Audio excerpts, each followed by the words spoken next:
हेल' लोगोफोर, दिनैनि गोदान भिडिअ बयखौबो बरायहरनाय थाबाय। लोगोफोर, दिनैनि भिडिअआनो जाहैबाय आं हेयार स्ट्रेट खालामना होनो नागिरदों आरोना लोगोफोर। नै खानाया बेबायदि बुहुद रोजा मथाथार आरोना लोगोफोर, बियो अरिजिनेल खानाय। दा बेखौ आं एसे बोस्र'नानै लानि, ओमफ्राय बोस्र'नानैसो हास'नि आरोना, हास'खांनानैसो क्रिमखौ फोनगोन आङो। फोखांनायनि उनाव आं हाबाय नै लोगोफोर, ओमफ्राय नायलांबाय थादो फाइनाल लुकआ माबायदि जायो। बिथाङानो जाहैबाय आंनि बोरायनि लोगोनि हिन्जाव आरोना बियो। आंजों बोजानो थाखाय बिथाङा बुहुद एक्साइटेडमोन आरो दिनै फैथारबाय। सिगांनिफ्रायनो बुंहरबाय दंमोन, आं समाय बहननो हाथ'वाखैमोन आरो बिथाङा मिथिखायोमोन नालाय आंखौ सिगांनिफ्रायनो खानाय बोनाय खामानिखौ मावबाय थाखायो होननानै आं न'आवबो मावबाय थायोमोन आरो पार्सनेलि हारसिङैनो। जिखुनु आं बाहेरायाव मावनो थाखाय समाय बहनथ'नो हायाखै आरो।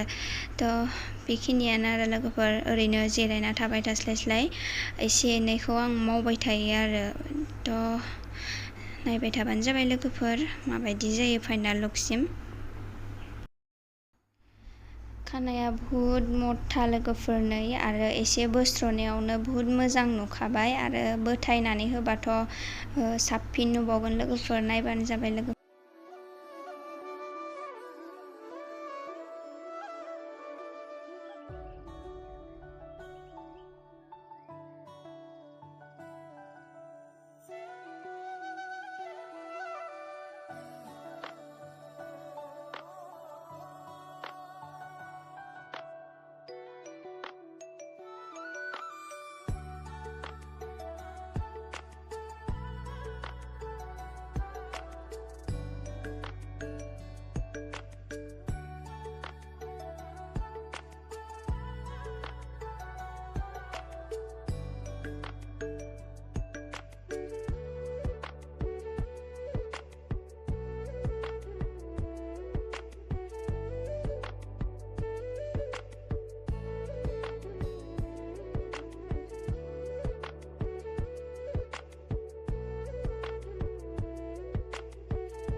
खानायखौ क्रिम फोनोबा मोजाङै मासाज खालामनो नांगौ आरो, होनबाना खानाय बिलाइयाबो एसे गुरै आराम जायो आरो बोनायावबो मोजां जायो।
लोगोफोर, आं क्रिमखौ फोनखांनायनि उनाव खानायखौ 50 मिनिट दोनदों आरो 50 मिनिटनि उनावसो आङो सुनानै फोरानबाय आरो नै। मानो होनोबा सोरबा खानाया एसे पातलाबा खम टाइम दोननांगोन आरो, बिनिया एसे रोजा मथा नालाय।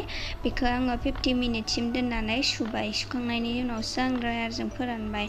दा नायलांबाय थादो बेनि उनाव मा खालामलाङो।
थ' लोगोफोर माबायदि नुखो खोथा हरलाय दिनै हाबाय लोगोफोर फाइनाल लुक नोंसोर माबायदि नुखो आंनो कमेन्टआव खोथा हरबानो जाबाय लोगोफोर आंथ' बिराद फसायबाय ओमफ्राय आंनो बोनानै आंनो फसायबाय आरोना लोगोफोर ओमफ्राय जियानो जायाथों मोना जालायदों आरो समाबो बुहुद गोबाव लादों बुहुद रोज्जामोन ना लोगोफोर आं हारसिङैनो खस्थ' खालामना बोबायना बेखायनो थ' बेनोसै आरोना लोगोफोर